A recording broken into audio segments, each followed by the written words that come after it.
পৃথিবীর এমন একটি সরু সমুদ্রপথ আছে যেটি যদি মাত্র এক সপ্তাহের জন্য বন্ধ হয়ে যায় তাহলে সারা বিশ্বের তেলের দাম আকাশ ছুঁয়ে ফেলতে পারে। বিশ্ব অর্থনীতি কেঁপে উঠতে পারে।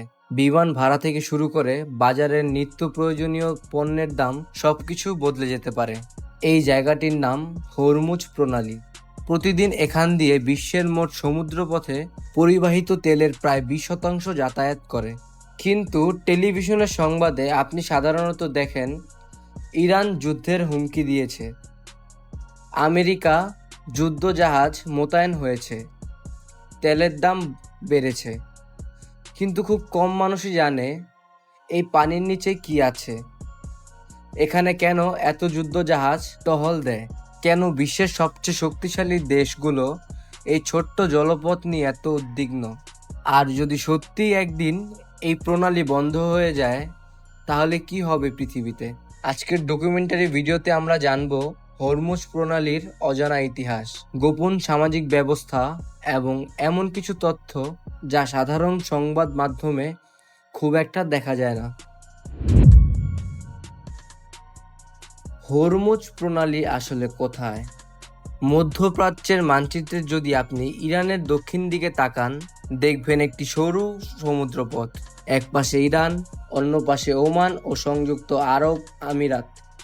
এই সরু পথটি পার্শ্ব উপসাগরকে আরব সাগরের সঙ্গে যুক্ত করেছে। দৈর্ঘ্য প্রায় 160 কিলোমিটার, কিন্তু সবচেয়ে সরু অংশ মাত্র 33 কিলোমিটার। আর জাহাজ চলাচলের জন্য ব্যবহৃত পথ আরও সরু, প্রতিটি লেন মাত্র প্রায় 3 কিলোমিটার চওড়া। অর্থাৎ বিশ্বের সবচেয়ে গুরুত্বপূর্ণ জ্বালানি পরিবহনের রুট। আসলে এটি একটি বিশাল বটলনেক, যেখানে ছোট একটি দুর্ঘটনাও পুরো পৃথিবীর ওপর প্রভাব ফেলতে পারে। বিশ্বের অন্যতম বৃহৎ তেল উৎপাদককারী দেশগুলো সৌদি আরব, ইরাক, কুয়েত, কাতার, সংযুক্ত আরব আমিরাত সবাই তাদের তেল ও গ্যাসের বড় অংশ এই পথ দিয়ে রপ্তানি করে।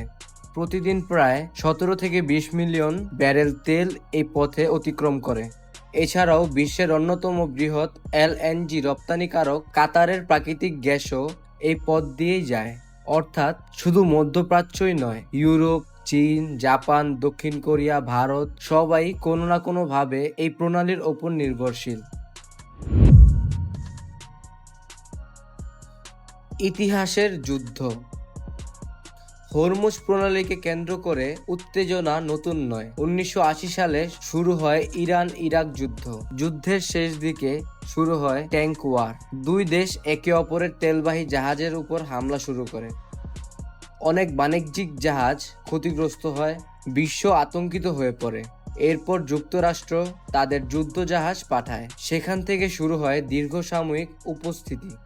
আজও বিশ্বের সবচেয়ে শক্তিশালী নৌবাহিনীগুলোর একটি বড় অংশ এই অঞ্চলে সক্রিয়। বেশিরভাগ সংবাদে আপনি শুধু যুদ্ধজাহাজের ছবি দেখেন, কিন্তু বাস্তবতা আরও জটিল। এখানে প্রতিনিয়ত চলে ড্রোন নজরদারি, ইলেকট্রনিক গোয়েন্দাগিরি, সাবমেরিন পর্যবেক্ষণ, মাইন শনাক্তকরণ, স্যাটেলাইট মনিটরিং। এমনকি কিছু সামাজিক তথ্য কখনোই প্রকাশ করা হয় না, কারণ এই অঞ্চলের প্রতিটি পদক্ষেপ সরাসরি আন্তর্জাতিক নিরাপত্তার সঙ্গে জড়িত। এখানে ভুল সিদ্ধান্তের মূল্য হতে পারে কয়েকশো বিলিয়ন ডলার। কোনো বড় যুদ্ধ শুরু হলো অথবা এই প্রণালী সাময়িকভাবে বন্ধ হয়ে গেল, তখন কি হবে? প্রথম ধাক্কা লাগবে তেলের বাজারে। কয়েক ঘন্টার মধ্যেই আন্তর্জাতিক বাজারে দাম বেড়ে যেতে পারে। এরপর বাড়বে পরিবহন খরচ, বিমান ভাড়া, খাদ্যপণ্যের দাম, শিল্প উৎপাদনের খরচ।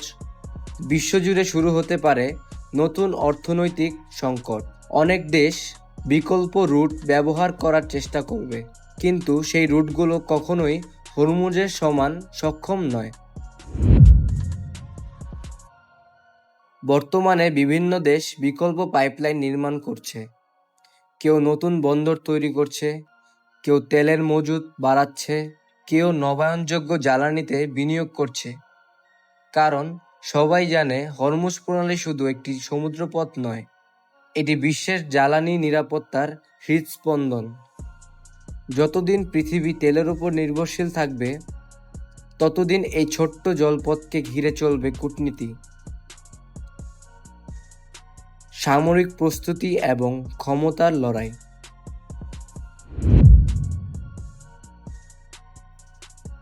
হরমুজ প্রণালীকে অনেকেই শুধু একটি জলপথ হিসেবে দেখে, কিন্তু বাস্তবে এটি এমন একটি জায়গা যেখানে প্রতিদিন বিশ্বের অর্থনীতি, রাজনীতি এবং সামাজিক শক্তির ভারসাম্য নির্ধারিত হয়।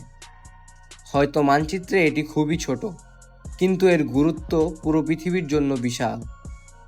আপনার কি মনে হয়, ভবিষ্যতে যদি এই প্রণালীকে কেন্দ্র করে বড় কোনো সংঘাত শুরু হয়, তাহলে সবচেয়ে বেশি ক্ষতিগ্রস্ত হবে কোন দেশ? আপনার মতামত কমেন্টে জানান।